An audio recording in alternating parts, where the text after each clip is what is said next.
Okay, let's get on board then. So thank you very much for the opportunity to hold this workshop in Chennai Storytelling Festival. This is Stella Tsingou and Katerina Voskaridou from Hello, Greece and everybody. Cyprus.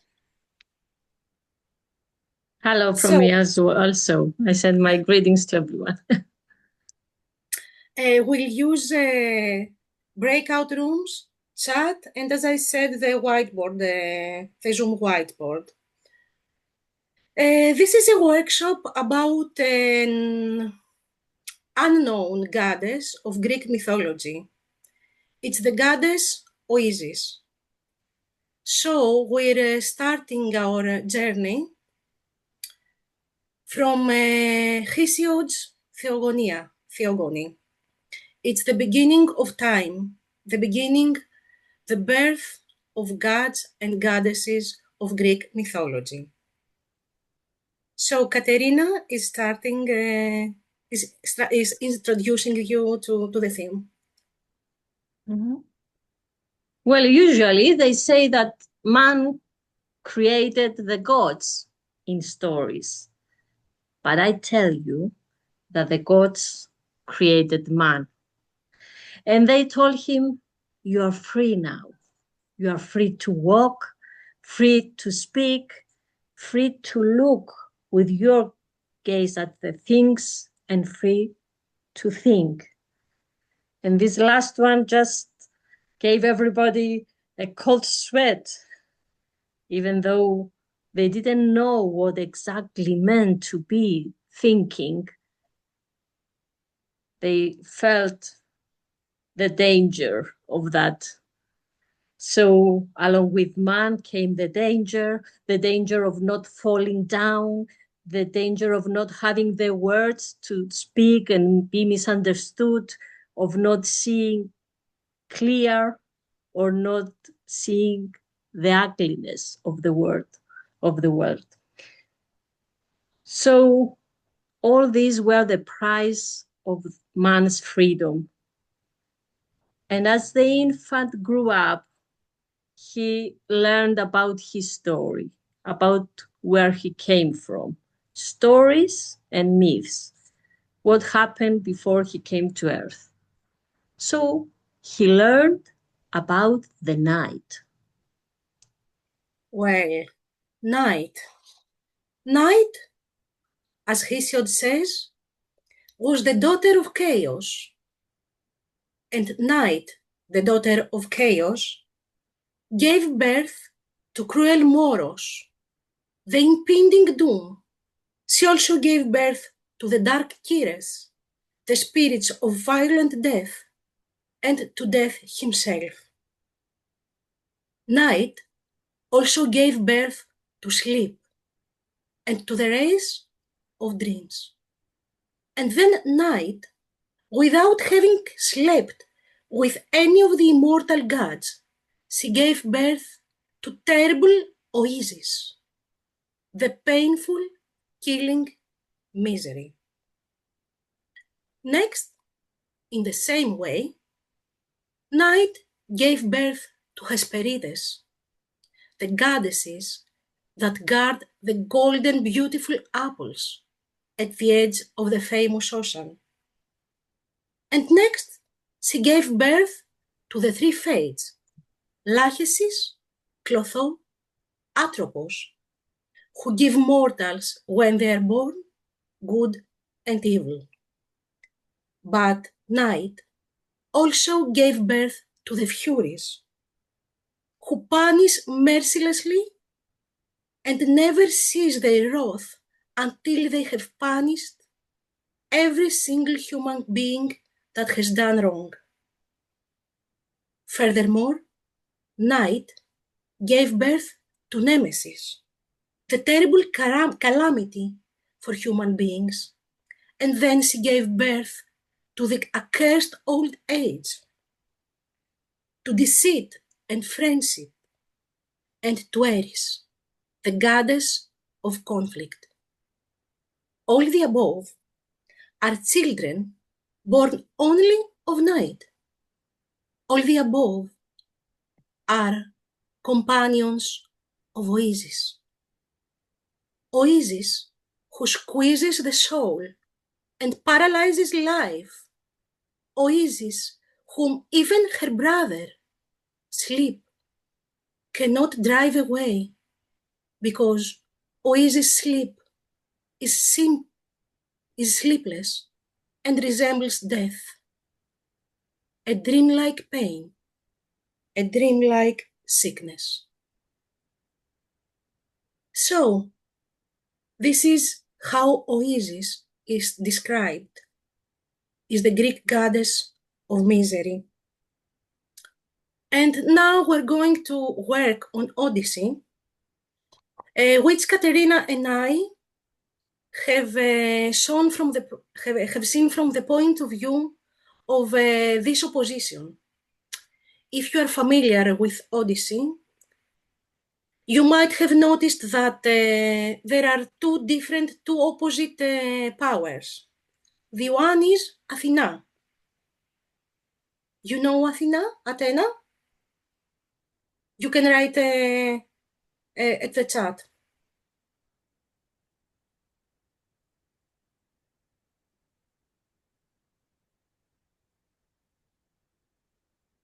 Athena is the goddess of wisdom.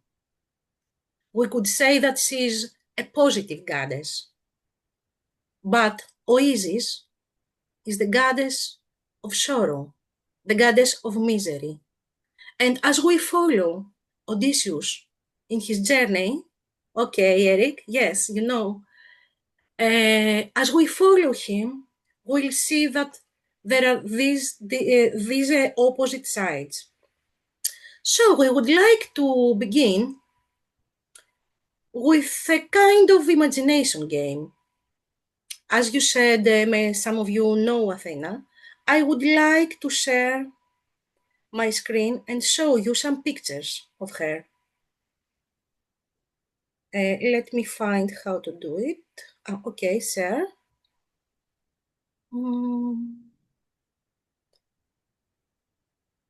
Okay, well, this is Athena. Sometimes she's pictured like an owl. I hope that everyone can see. Okay. Yeah. This is her statue that does not longer exist, as reconstructed virtually. It was a chryselephantine statue in Parthenon, Athens. This is her face, how she looked like. She was a flying goddess, like all Greek gods. And this is how Gustav Klimt imagined of her. If you can notice that she has very shining eyes. This is another picture of the imagined statue. So, okay, this was Athena. We have no picture of Oizys. Yes, it is.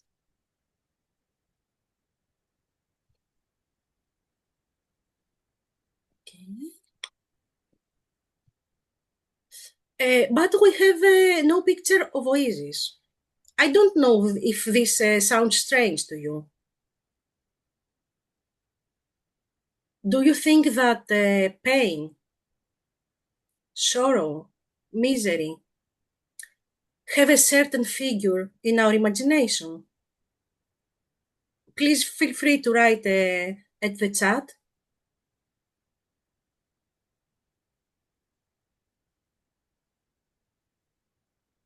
Most Greek gods and goddesses in Greek mythology symbolize the concept of something.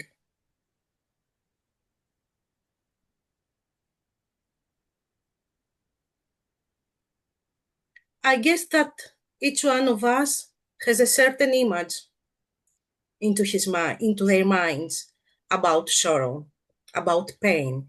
So, okay, I also check the chat. I would like us to move into the whiteboard.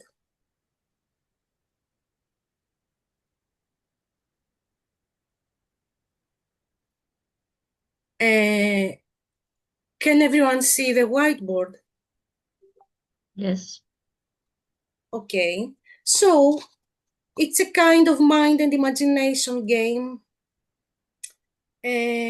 But before doing this, I would like some of you to tell us if you have a similar figure in your mythologies, like the goddess Oizys. And then I will share the whiteboard. Please take a couple of minutes to think about it. Goddess of wisdom, Saraswati, if I can spell it right. Is Hinduism. Okay. Is there a goddess or god similar to Oasis? To misery?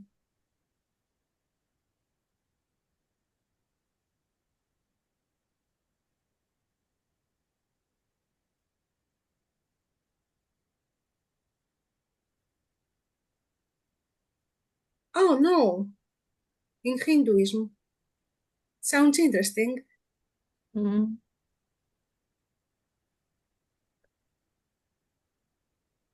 So let's share this information, Stella, that it is probably the name is coming out from the loud voices coming out of people in pain, like in Greek tragedy, ancient tragedy, you can hear the voices, oi, oi, me, oi, oi, zis. So maybe this oi, the vowels in the beginning coming out from deep pain, they say that they give the name to Oizys.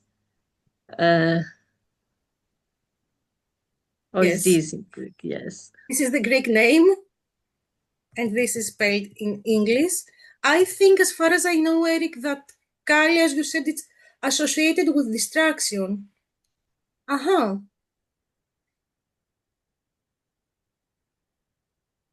Very interesting. Action. Banshees. Oh, so there is misery in every culture, in every place of Earth. Yes, that's it. Nice. Yes, this is what Katerina said about the vowels, the voice. This is what we would call ululation in English. This weeping sound, right? Mhm. So, Which is supposed to be transferred in Latin languages in the word misery. Misery having inside the oasis. yes, I'm writing down the word. Okay. So now that I'm sharing the whiteboard,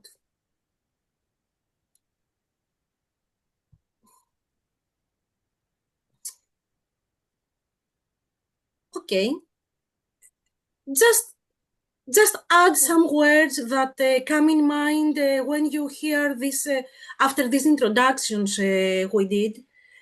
Some words that come into your mind when hearing these words: misery, sorrow, a goddess that symbolizes and represents misery, or even you can just sketch a picture of how you imagine Oasis. We really have no picture of her, no statue, not anything.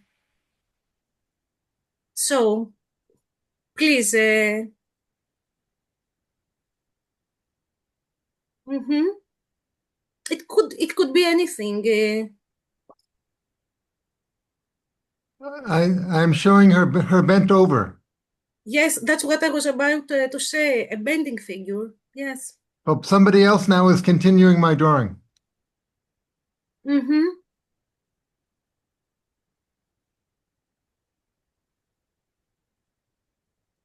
Oh, I think it's becoming a face. Yes,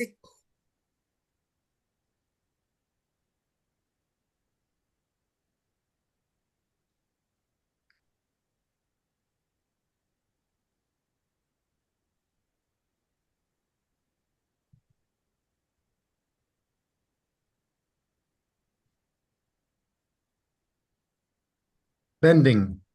bending. That's what I'm trying to write. I would also add immobility.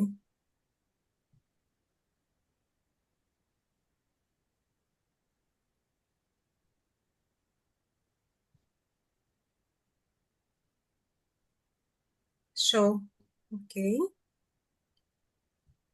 Would anyone like to add something? Oh, this is a figure without mouth, I think.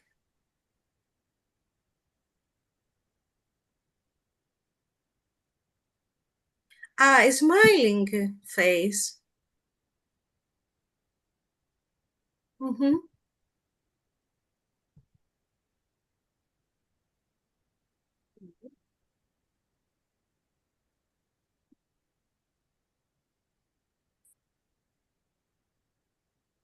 Wow, she looks nice and polite.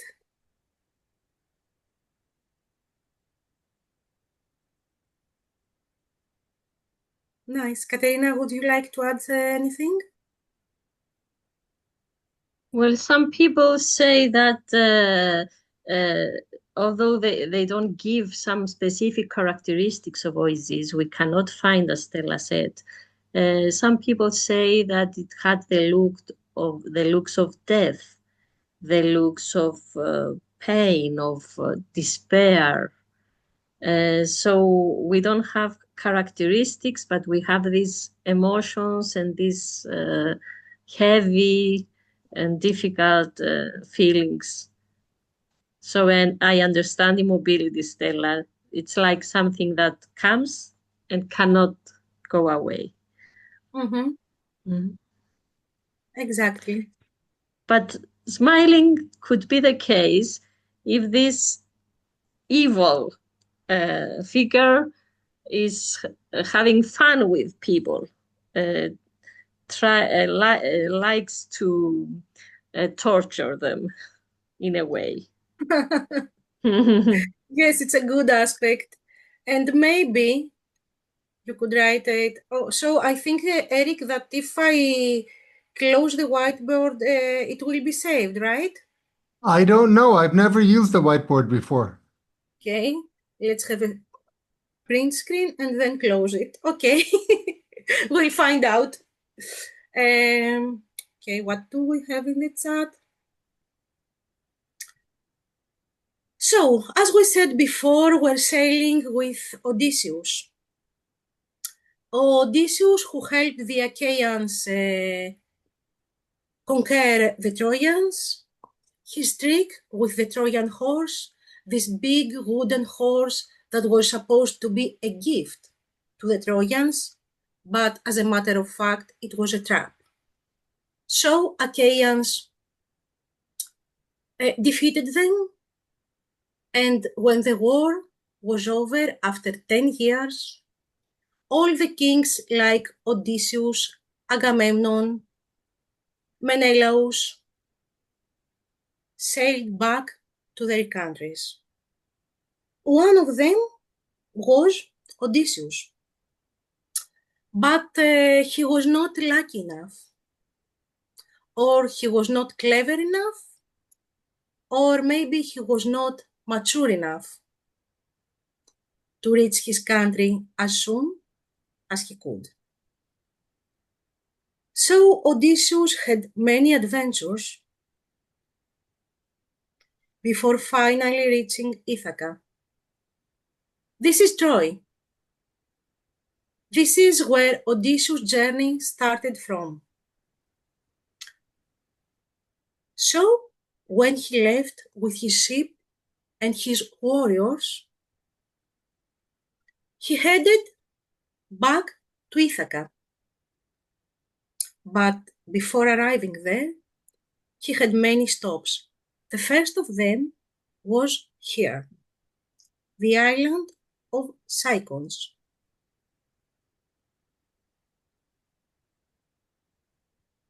So first stop was the island of Cycons. And Odysseus did what he knew best, like a wild ram. He fight and plundered the land because he followed the will of Ares, the god of war. And many, many people died there. Cycons and companions of Odysseus. And perhaps, I think, some of the spirits inside him died as well. And the second stop, Stella, can we see the map again? Yes. Sorry, give me a second. So we can see the second stop. I made a mistake. Sorry.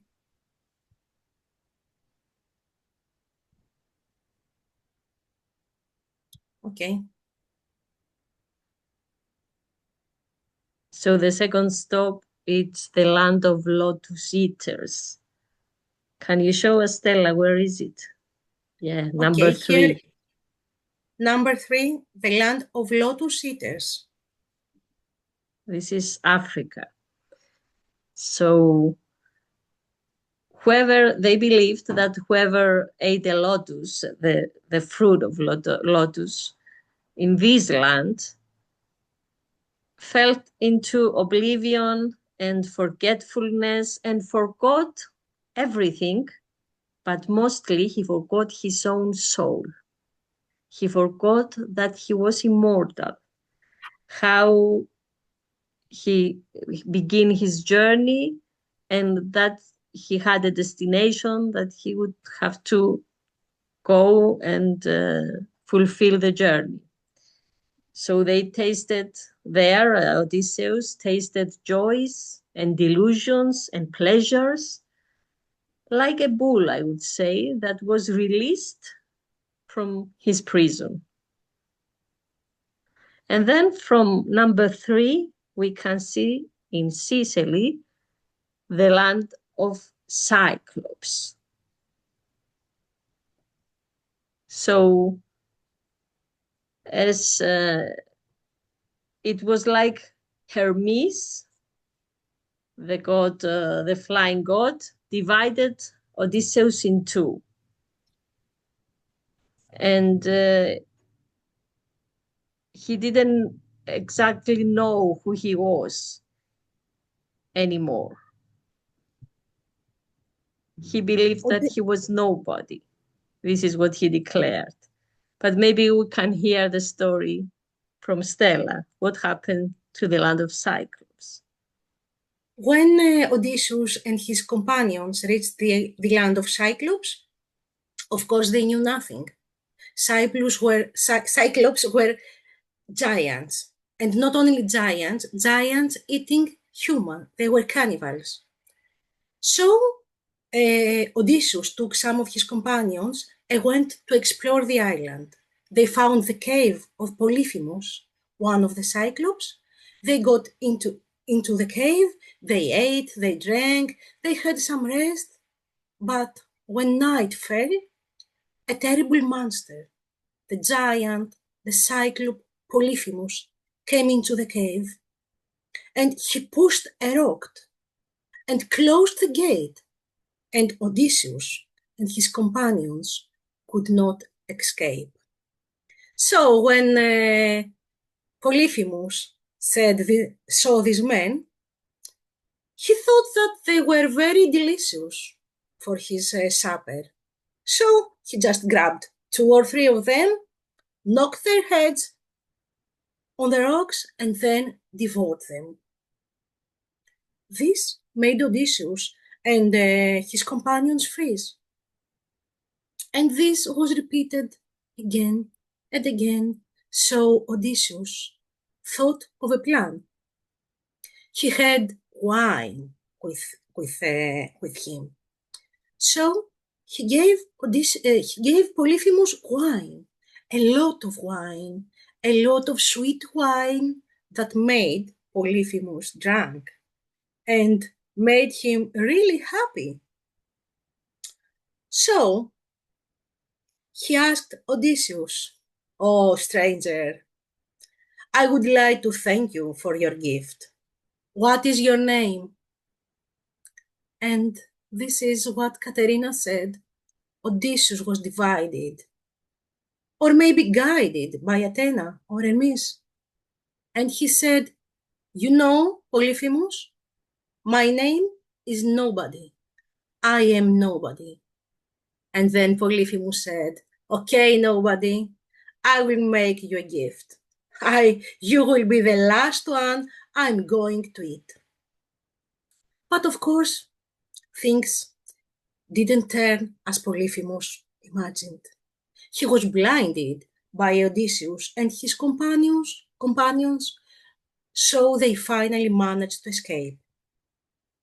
And the next morning, Polyphemus started screaming and crying, "Oh, my eye, my eye," because Cyclops have only one big eye on their forehead, and started crying, "My eye, my eye." And his brothers asked him, "Wow, Polyphemus, what happened to you? Who blinded you?" "Nobody," said Polyphemus.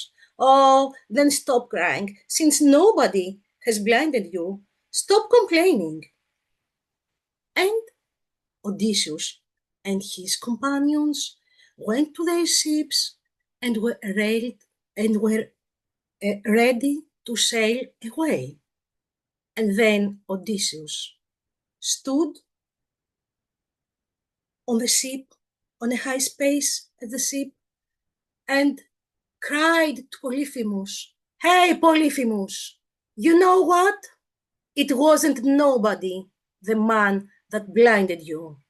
It was Odysseus, the son of Laertes, the king of Ithaca."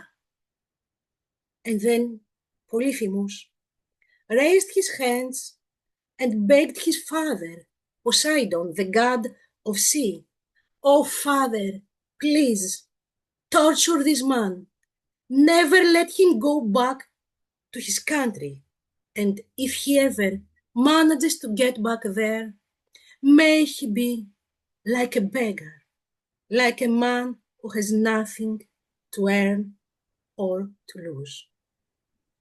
And Poseidon, of course, listened to the prayers of his son, and the torture of Odysseus had just started. Now, if I can ask, this Yes, journey, what is there a connection between this journey and the goddess of misery?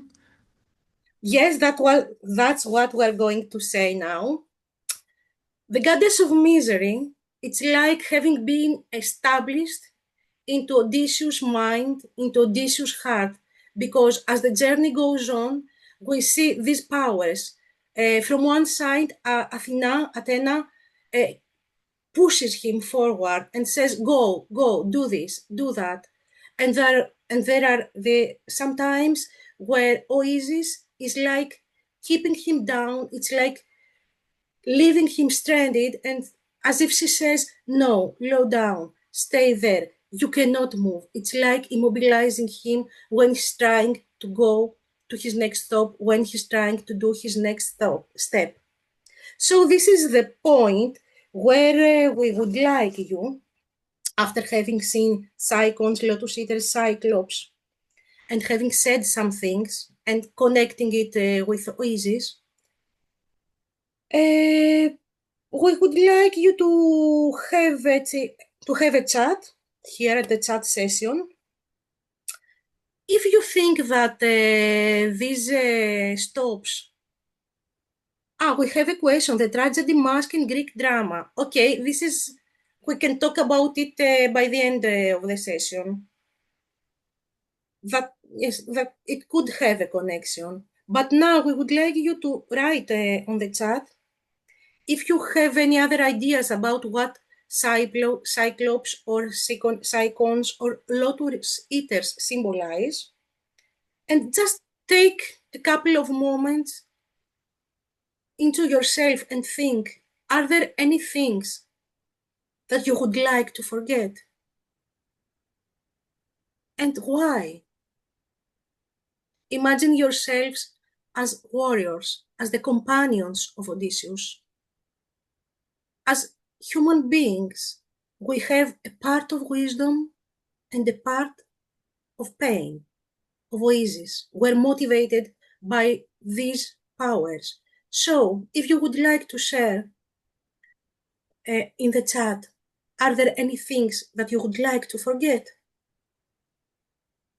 Well, I want to ask, what is the relationship we have with this goddess of misery?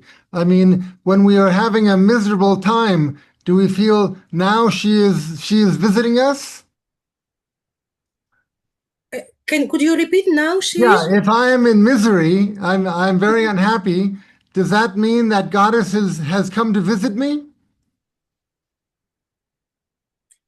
Yes, in a way, if we get into this ancient Greek mythology mindset, yes, it's like visiting. It's sometimes, we could imagine it like yin and yang, like But things turning. do people visit? Do they pray to this goddess to go away? No, I don't think so. Well, if I pray to that goddess, what am I asking her to do? Katerina, your microphone. Your microphone.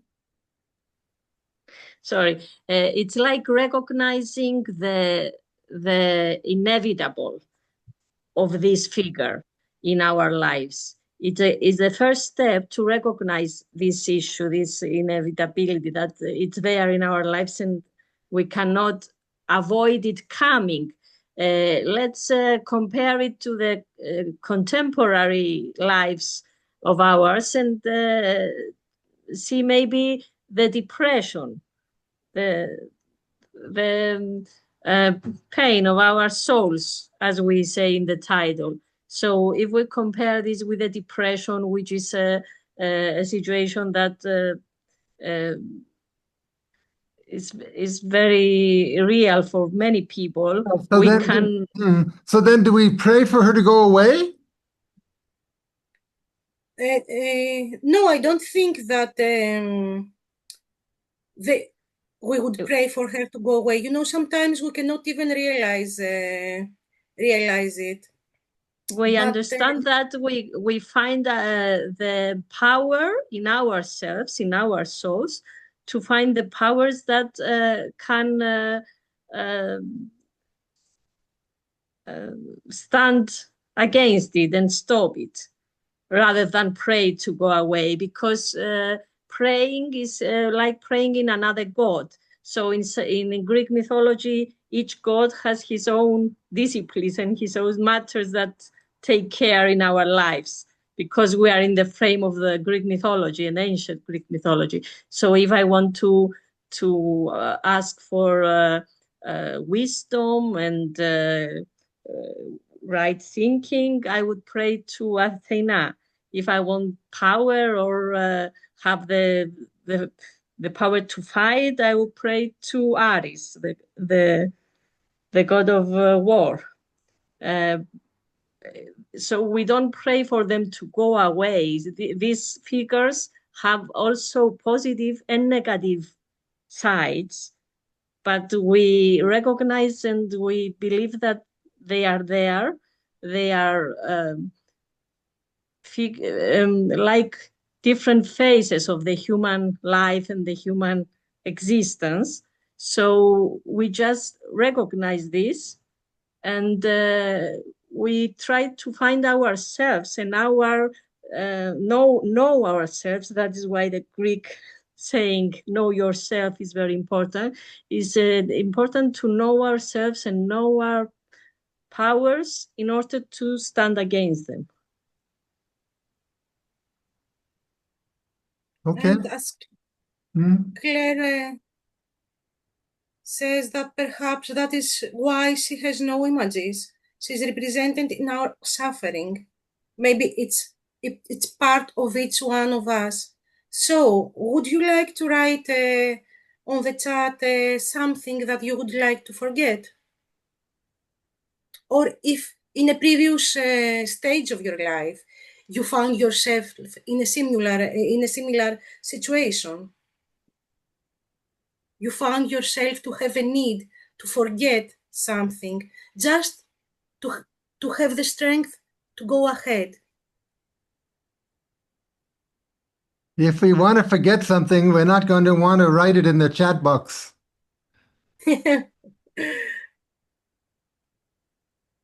Yes. Yes, but sometimes of course, we wouldn't like to write it, but sometimes telling the things may help us realize them. I don't know. Yes, And leave it behind. leave it behind. I would say that I would also like, yes, a great loss is something we would like to forget or to leave back. Yes. Anyone else? Claire wrote, I recently suffered a great loss. I'm often asked how you're doing. That's right.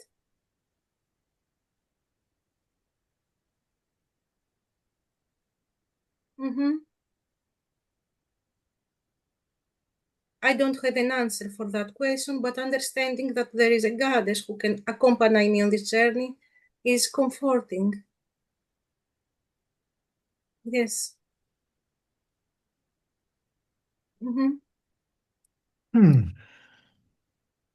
Okay.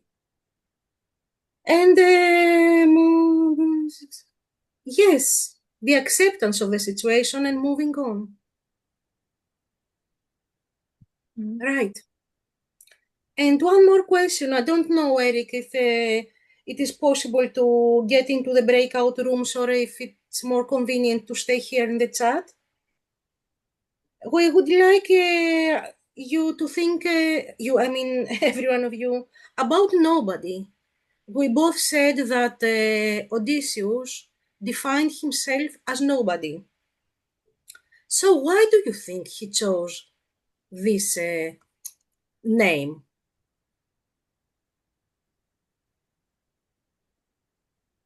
Would you like us to chat here or go into the breakout rooms? Let's go back to look at us together. So Okay. take away the spotlight. Yeah. So now we're a small group. There's only 12 of us in this meeting, and Okay. 6 of us have our cameras on. So Okay, I think maybe we should stay here. Okay, let's stay here. So, why do you think that he calls himself nobody? He could say, my name is Ajax, or my name is Achilles, or whatever. But he says, my name is nobody. Well, he knows that then he cannot be blamed and he cannot be tracked down. He cannot be identified. Yeah, identified.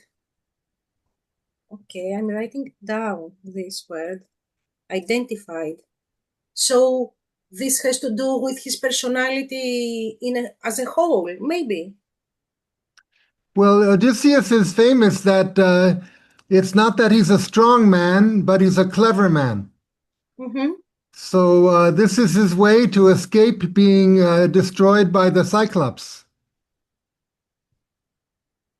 Okay. That's right. Anyone else?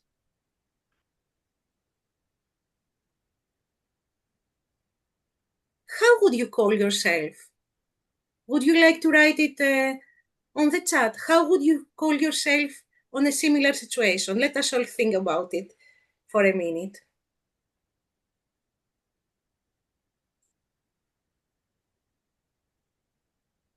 I think nobody is the best the best answer, but let us think of something else. I think I just want to add on whether it's right or not, I don't know. But I think the when he said that he is nobody, I think he is not identifying himself with his individual self.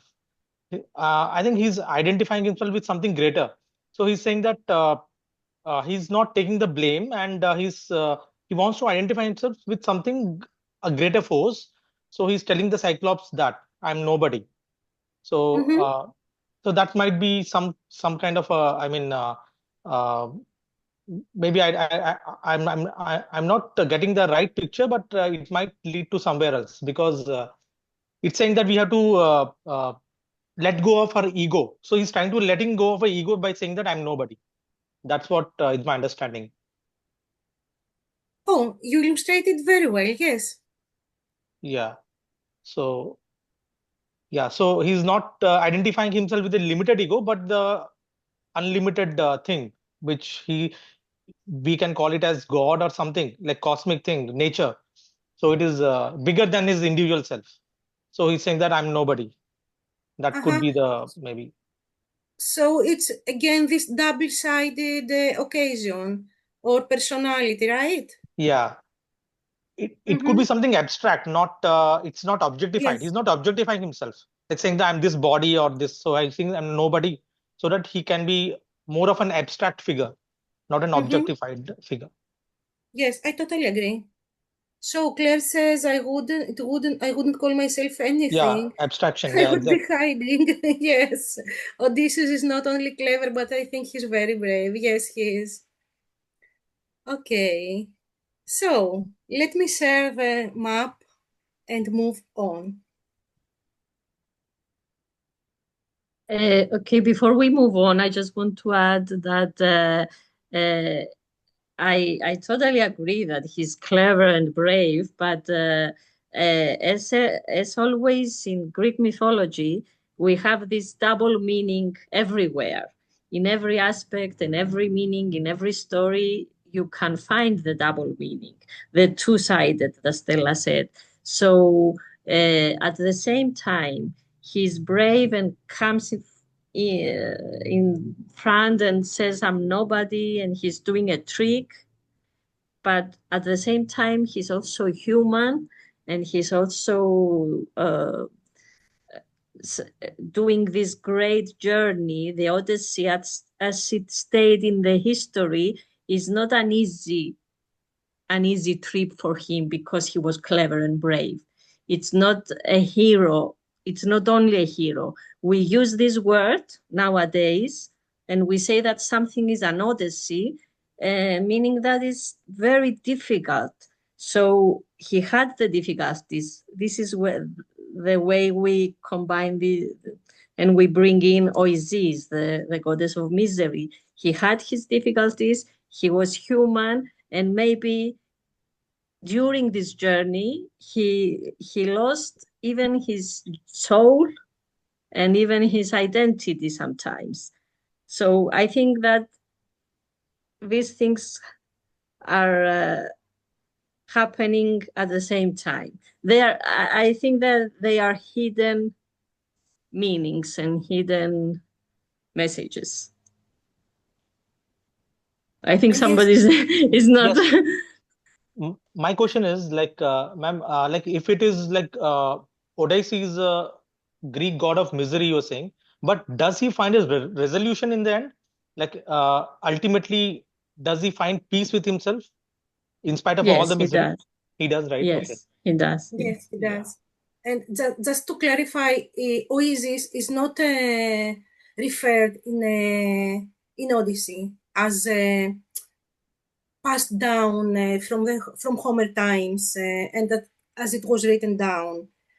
But this is our aspect of Katerina and me, Oasis, as a power that follows Odysseus. That's why we call the workshop the soul's journey. If you read Homer, if you read Odyssey, you will find no reference in Oasis.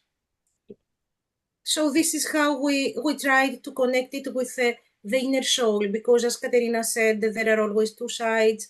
Odysseus is a symbol of of human soul, who wants to get mature, to reach the end, as you said before. And yes, there is an end in a way for his journey. So we have a similar figure in our Hinduism, the figure of Rama. So Rama is a god, in Hindu god, and he faces a lot of miseries.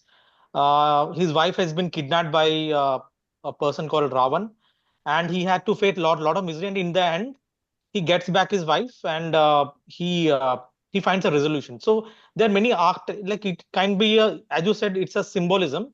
So in many cultural stories, in different cultures, there are this kind of symbolism.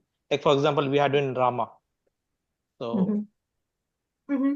Yes, there are many parallels, yeah, I guess. Yes, and this is a very basic story: a man who is tortured, and a man or a god who is yeah, tortured and suffers, and he finally finds a resolution after having learned things during this journey.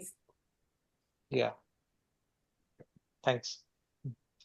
Thank you too. So we were here in Cyclops. Where are they? Here. And as Odysseus and his warriors leave the end of Cyclops, there are storms, there are many winds, the sea is turbulent because Poseidon's wrath has just begun. And this is how Odysseus finds himself and his warriors, his companions, at Aeolus Island. Aeolus is the god of winds. So Katerina is going to tell us what's going on there. Yes, sometimes in life a help do come. So Aeolus helps Odysseus this time and gives him his bags with the winds. And for 9 days and nights, they were searching constantly around to find their way. And on the 10th day, the homeland began to appear, the homeland of Odysseus, thinking that he finally came home.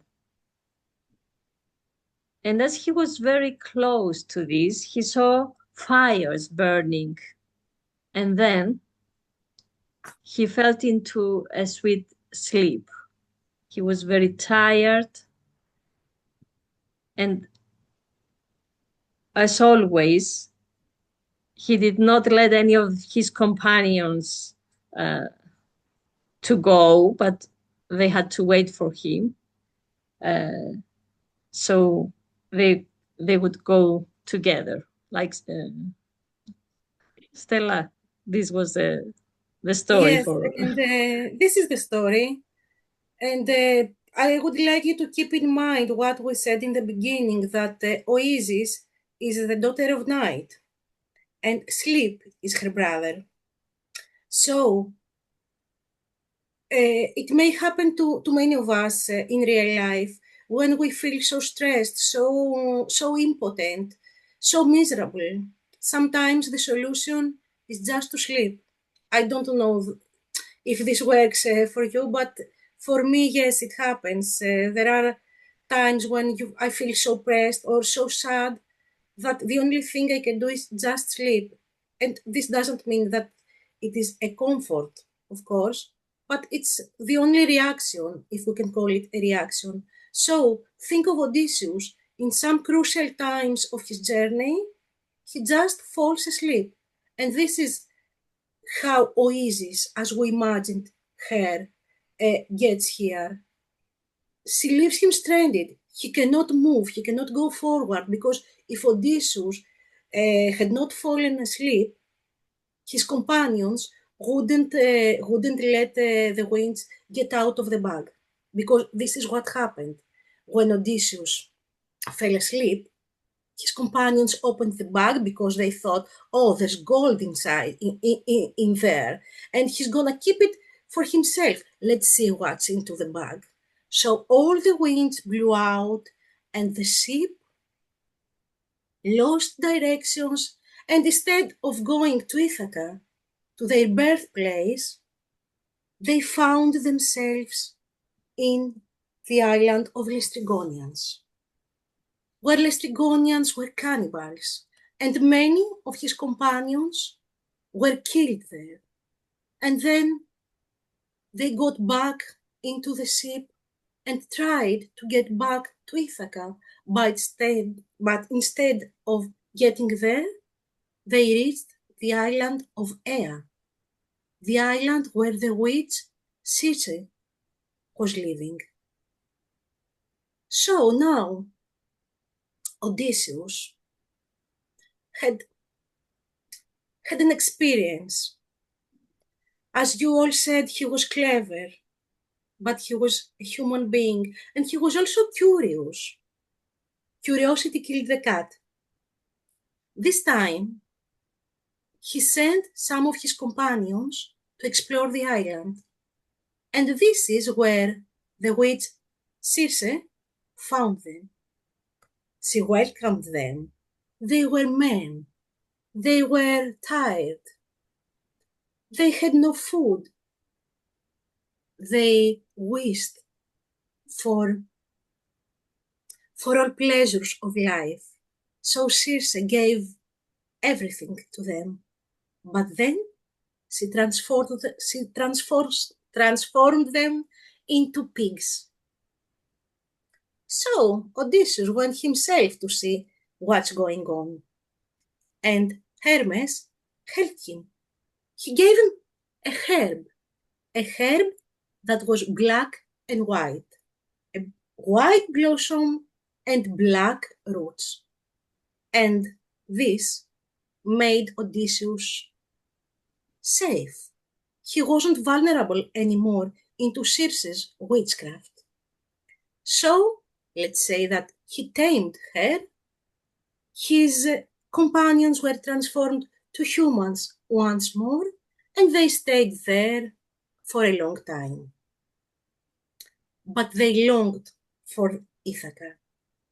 So one night, after having slept with Circe, Odysseus asked her to help them go back. And this is the crucial part of his journey, the crucial part of the soul's journey. Because yes, Athena, wisdom, pushed him to ask for his freedom in a way, to ask for his homeland. But the answer that Circe gave him didn't please him at all. If Odysseus was to get back to Ithaca, first he had to go to Hades, to the underworld, to the land of Cimmerians.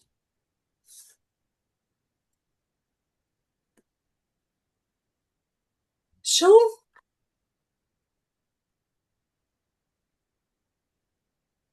Odysseus prepared, informed his companions about what was going to happen.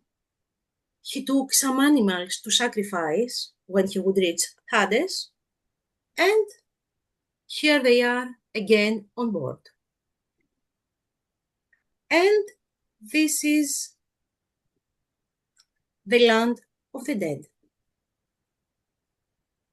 the land of Cimmerians, where he was supposed to meet the prophet Tiresias to give him directions on how to get back home.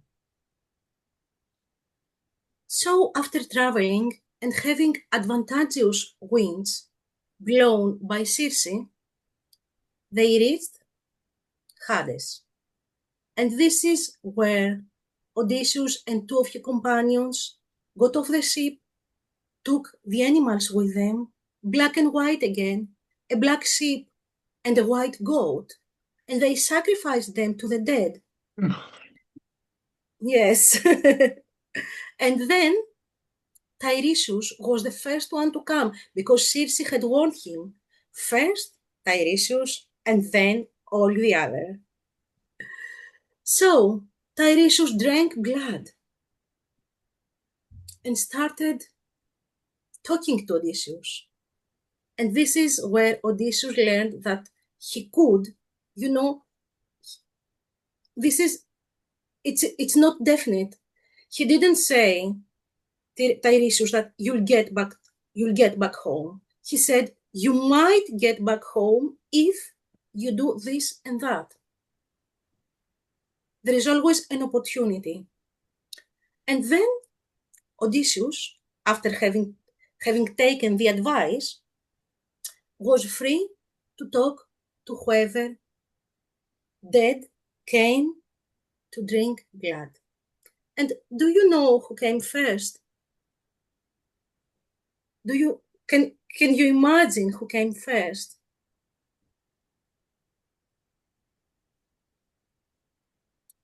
So, first came his mother. When Odysseus left Ithaca, his mother was alive. But now that he's in the underworld, that he's alive among the dead people, the first person he sees is his mother. And after drinking blood, she recognizes him and she cries. And Odysseus asks everything about his family. And this is when he learns that his wife, Penelope, his other half, his soulmate, is still waiting for him. But there are suitors that want to take advantage of her and of all his belongings. And after crying and weeping, Odysseus tries to hold his mother into his arms. But he cannot. She disappears. She's like a wind. Oh, mother, says he, why don't you stay here? Why cannot I embrace you? And Euryclea, his mother, says, this is the fate of human beings. My son, you are the most miserable among everyone in the world. You cannot embrace me. I'm dead. So she gives him some advice. To make a long story short, she gives him some advice. He meets other heroes of the Trojan War, and then he's ready to sail again back. But before we follow him on sailing back, I would like you to listen to a poem, or the poem Eyes That Last I Saw in Tears. It is a poem by T.S. Eliot. Katerina, could you read it? Yes.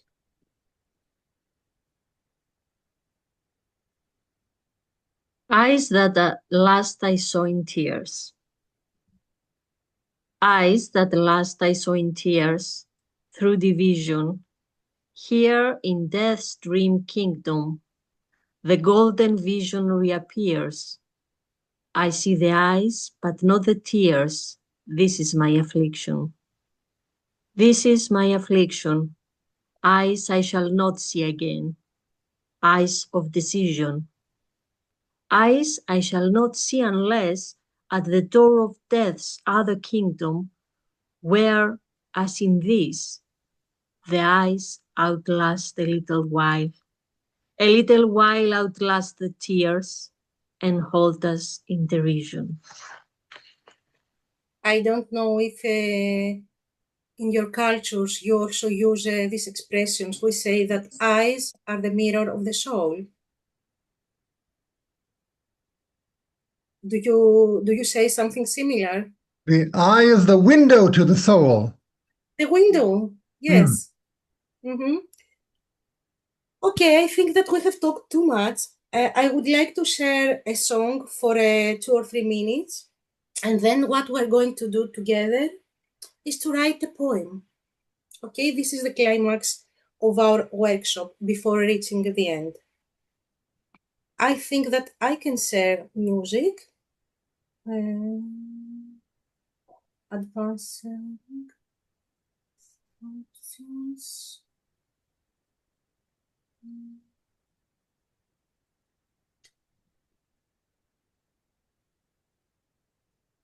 So let's consider this like Yes. maybe the stop at the sirens, because of all the things that Odysseus was afraid of, it was the words of others, the words that others would say about him.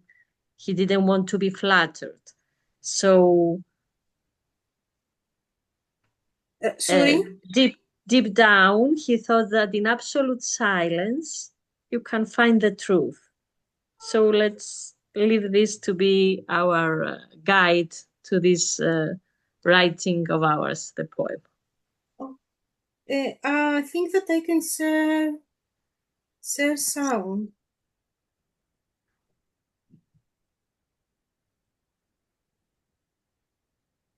Yes, now it's coming, Stella.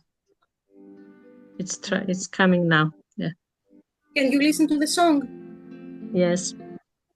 Okay, so let's take a couple of minutes looking into ourselves, into our minds, into our soul, and just listen to the music and the song. You could close your eyes.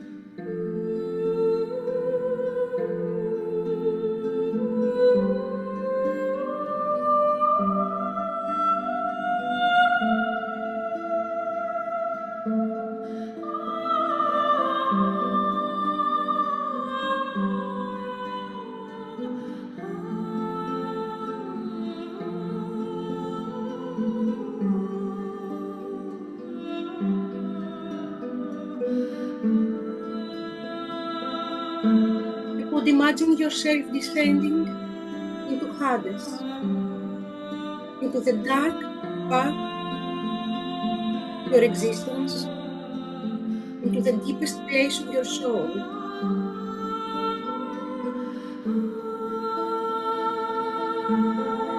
Is there anything or anyone that you could meet?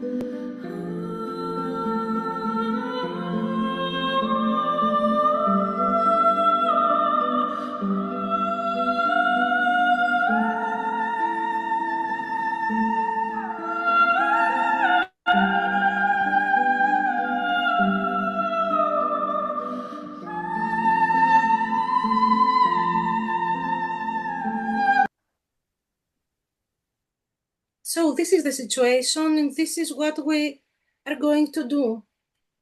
Using the automatic writing technique, the stream of consciousness, without thinking, having all these things that we have seen so far in mind. Let's try to write together a poem about this situation, a soul down into a symbolic underworld. Who would you like to meet? What would you say? How do you feel? Katerina, what else should we add? Maybe we can try this to make it easier. Just without thinking. I was blah, blah, blah. I felt. Sorry. Mm-hmm. Etc. I kept. What do you keep of this experience? Please feel free to write something. Yes, we can use these 3 levels so they can guide us through to share our thoughts about the journey. Very nice. Mm-hmm.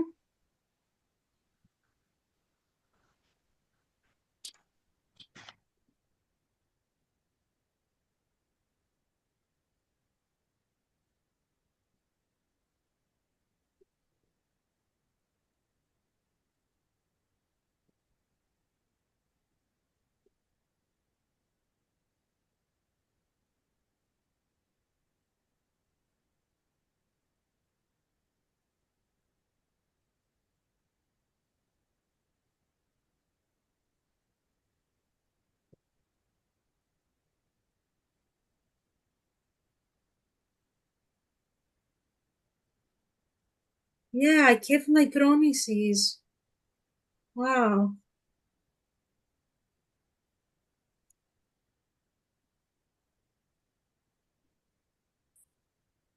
Uh-huh.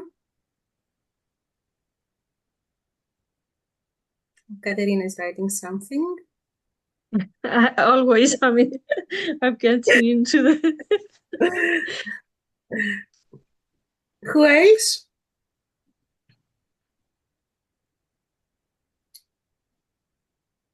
Okay, it could... I was a hero of my story. I felt unlimited peace. I kept my promises. I was alone. I felt sufficient. I kept myself safe. Sorrow stayed with me every step of the way, but did not slow me down. I felt ease. I think we have a poem. Hmm? Okay, let me add also mine because I wrote something.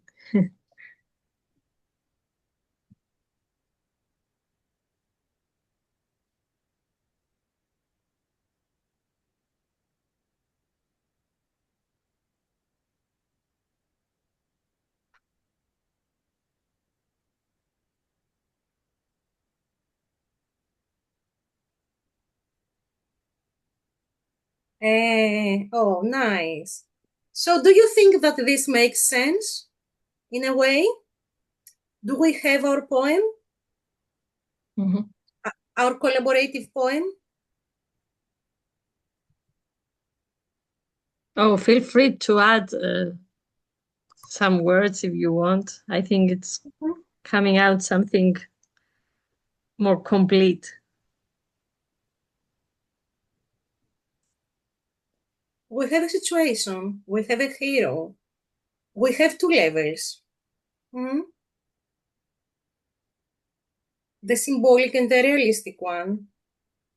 Okay, and I think that we have a conclusion, and now depends on the way we read it. Right?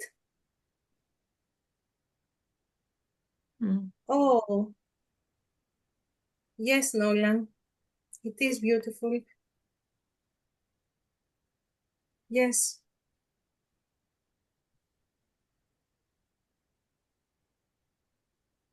Mm-hmm. Oh, Katerina, would you like to read it, the whole poem,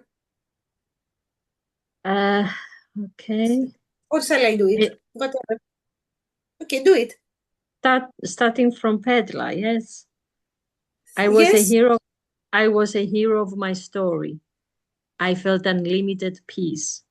I kept my promise. I was alone. I felt sufficient. I kept myself safe. Sorrow stayed with me every step of the way, but it did not slow me down. I felt ease. Meet me at the sea of my tears. There you can find my true self. Thank you all. Nice. Thank you all. And now I think that we have a kind of answer on how to pray to Oizys. Hmm? Mm. So let us, yes, Katerina, please. It's Eric. Huh? Yeah. Can either of you say some words about the value of uh, thinking about and identifying with and relating to these mythical figures, these archetypal figures? I mean, why should we do that instead of just thinking about our own personal sorrow? What is the value of bringing these mythical figures into our imagination? Oh, if I am to answer, I would say the first place that it is comforting doing this. In a way, it's like transferring your depression, your personal issues into another way of thinking, into a symbolic way of thinking. And this, I think, although I'm not a psychotherapist, of course, that may work and may help you see clear the issues, the troubles that make you suffer. And I don't know, I think that as people and as storytellers and as human beings who love listening to stories, sometimes stories help us identify and clarify things that we cannot see if we just watch things only in a realistic way. Mm-hmm.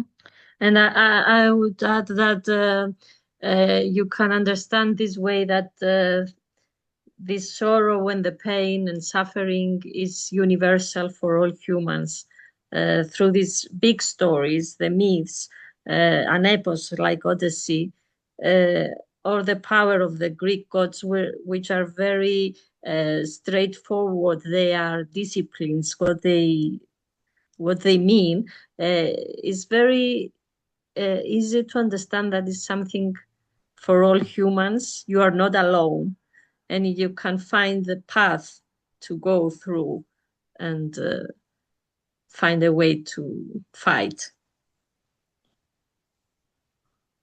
And regarding these previous questions, I would like to add another one question.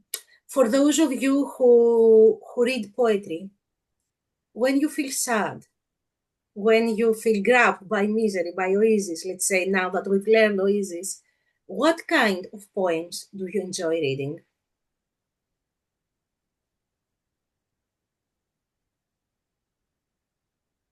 I ask this because I find it like working sometimes this thinking all these things that we are talking about, it's like homeopathy, fighting one thing with something very similar. That's why I asked what kind of poetry you like to read when you feel sad, because I guess that most of us would like to read what we call melancholic, sad poems. I think that you understand the meaning, Mm-hmm. right? Nature poems, says Claire.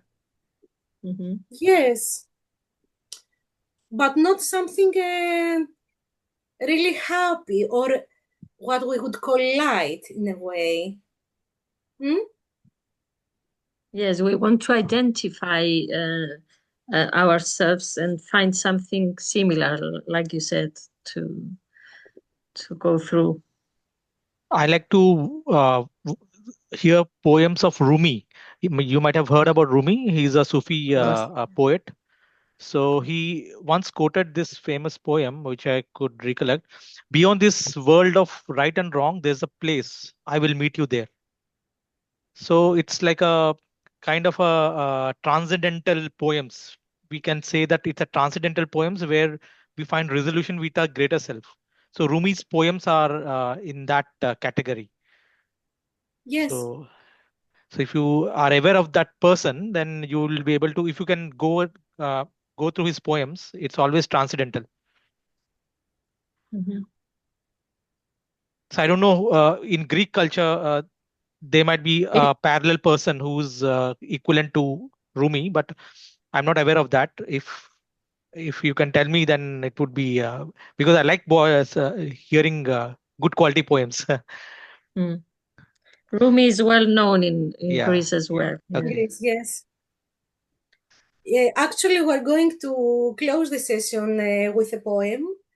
And I think, that things have gone better than we had imagined. We have 15 minutes left. Right, Eric? Correct. Okay, so let me share the map for the last time.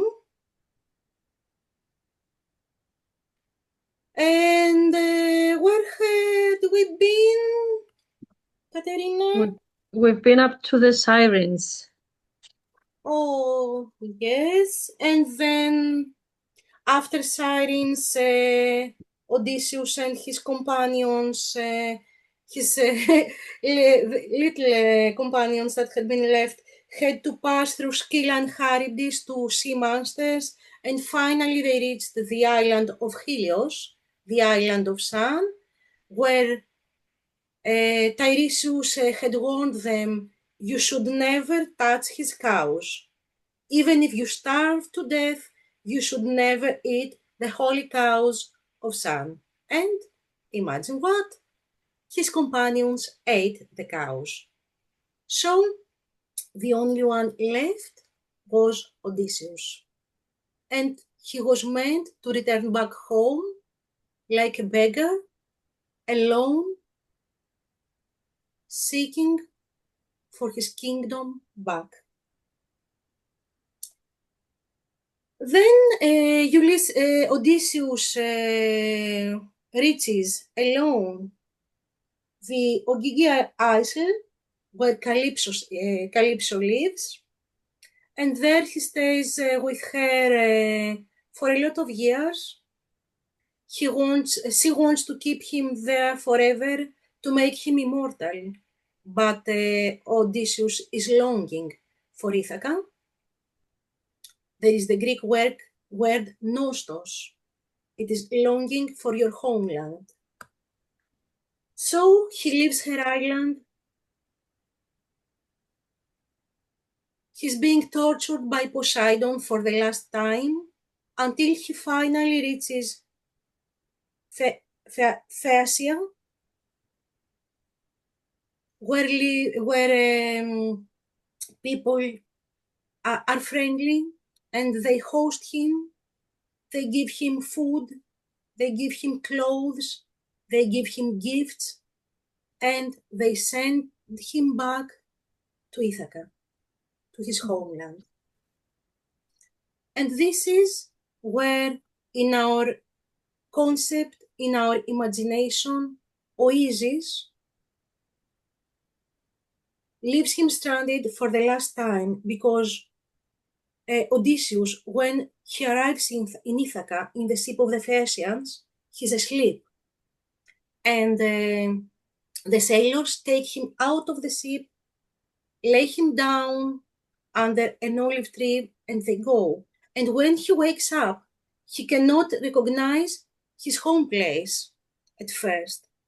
But then it is Athena, the goddess of wisdom, that helps him see clear. And this is the turning point that Odysseus can see clear. Odysseus is not asleep in a metaphoric way anymore. And this is where he kills the suitors and takes back his kingdom, and he finally reunites with Penelope, his wife, his soulmate, his soul spectrum, who had been waiting for him for 20 years. And this is the end of the story of Odysseus. I think that there's something on the chat. Thank you, Claire.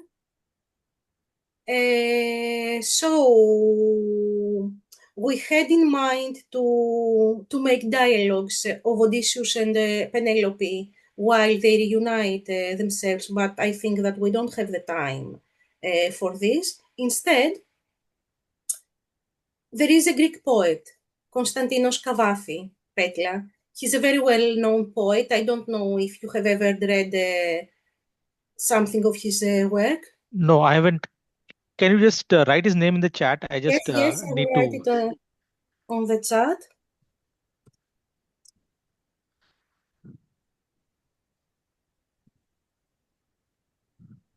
He's been translated into English. Kavafi. Okay. Kavafi. And one of his most famous poems is Ithaca. So Okay. we will share it with you today. Katerina? I start, okay. As you set out for Ithaca, hope your road is a long one, full of adventure, full of discovery. Lestrygonian, Cyclops, angry Poseidon, don't be afraid of them. You'll never find things like that on your way. as long as you keep your thoughts raised high, as long as a rare excitement stirs your spirit and your body.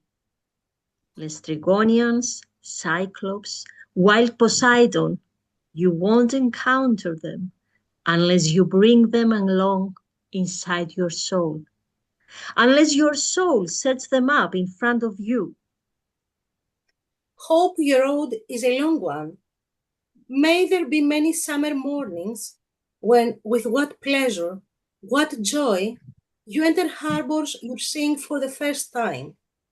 May you stop at Phoenician trading stations to buy fine things, mother of pearl and coral, amber and ebony, sensual perfume of every kind. As many sensual perfumes as you can. And may you visit many Egyptian cities to learn and go on learning from their scholars. Keep Ithaca always in your mind. Arriving there is what you are destined for. But don't hurry the journey at all. Better if it lasts for years. So you are old by the time you reach the island, wealthy with all you've gained on the way, not expecting Ithaca to make you rich. Ithaca gave you the marvelous journey. Without her, you wouldn't have set out. She has nothing left to give you now. And if you find her poor, Ithaca won't have fooled you. Wise as you will have become, so full of experience, you'll have understood by then what these Ithacas meant. Sorry, I was copying it on the message board. Thank you, Katerina. I think that our journey has come to its end. Now, this is the right moment for self-reflection. You're free to say whatever you need, whatever you want, to comment, whatever.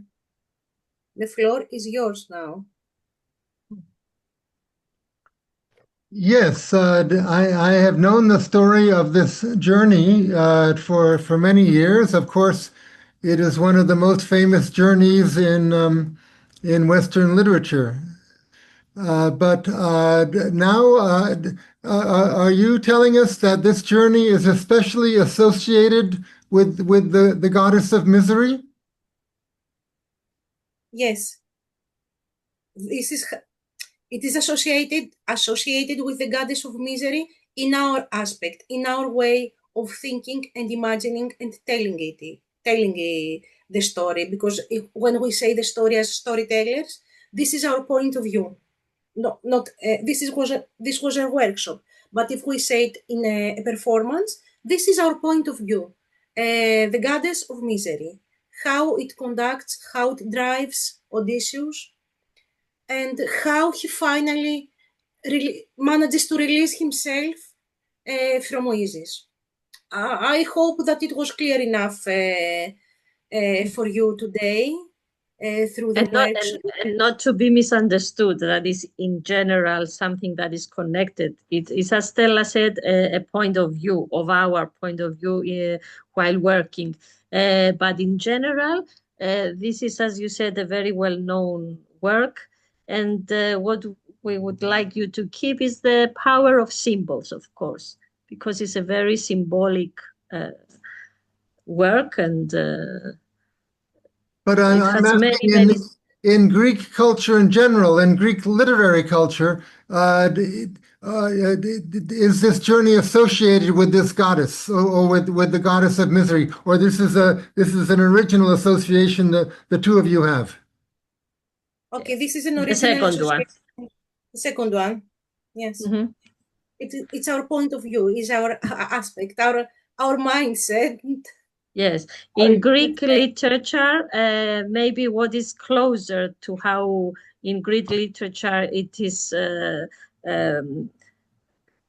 represented, Odyssey, maybe a good point of view is the poem of Cavafy that we shared in the end. That Ithaca is not considered the ο προορισμός, αλλά πες το Στέλλα, το ταξίδι. That the journey, yes, it's not the destination that it has the value, but it's the whole journey, that you learn so many things in the whole journey. And it is like if we think of yourself, of ourselves as human beings from the beginning of our life until the end, until reaching death, it is a kind of journey.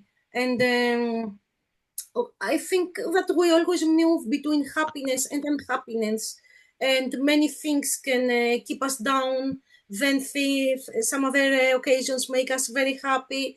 This is the come and go of life in a way, and that's how we associate it with Athena, with Athena and Oizys, these two goddesses.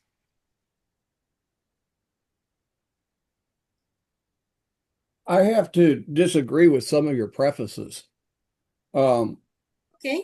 While misery may have had a small part in the Odyssey, you're missing the whole point. It's about the persistence of the human spirit and the least and last of the spirits released from the box, hope. The prevailing strength of the Odyssey is hope and persistence. Misery is purely a secondary aspect of it. And an answer. Of course, we agree with you. We agree with you. We just wanted to see this secondary aspect, exactly as you said, because sometimes secondary aspects and things inside might have an interest in our lives. But it's exactly as you said. Yes, and Jeff, the hope over the 10 years involved a lot of frustration. And with frustration is misery. Well, frustration and misery don't necessarily go hand in hand. They are related, but they're not necessarily joined at the hip. Okay. And there's also the fact that you're overlooking the fact that Odysseus himself was a bit of an adventurer. So a lot of that 10 years was not a misery. A lot of that was him enjoying himself. Yes, of course he enjoyed himself, but and of course we agree in a way with you. But we think that through these changes between the two aspects is helped him to gain maturity. I think that Odysseus is a victor not because he's clever, not because he's brave, not because he's this or that, but because he truly managed to find himself, and that he gained maturity. See, I don't agree with that concept, because I think Odysseus started out mature. The very fact that he didn't want to go to the war at all and primarily went just to keep his word shows a level of maturity. And throughout the entire Iliad, as well as the Odyssey, he consistently shows a high level of maturity. Okay. He is being punished by the gods, yes, but maturity he already has. Well, I think you asked earlier why we should associate the gods. We associate the gods with things because we don't want to take responsibility. Humans don't like taking responsibility. We live in a world where most people say it's not my problem. The gods are a convenient way of putting the responsibility for everything that's bad in our lives on something else. Oh, but Jeff, it's not just that. It's that by engaging with archetypes, we synchronize ourselves with the universe. Well, there's that too. But that shows a level of maturity. Well, and I know you're familiar with that famous term that suffering leads to maturity. It can. and wisdom wisdom comes from suffering. It can. There are many aspects. I've known people who suffered who don't have wisdom. I just want to add something small because I don't want to be misunderstood in any way that we consider Odysseus miserable. That's why Oizys is something outside of him. It's not something inside. It's something there next to the side, as you said, and secondary. And although he was different and mature, maybe, nevertheless, we can see all the levels of the development of his inner self and of his soul through the journey. This we can see because it's a climax that we see going up. Wonderful. Okay, I'm sorry, we have to stop. It's been a wonderful workshop, and I think it's also wonderful that we had a little bit of controversy at the end. Of course. I know that we all basically have our heart in the same place in relation to all this material. So thank you very much, Stella and Katerina. Thank you, Eric. Thank you too. And everyone for being and with everyone us. else, yes.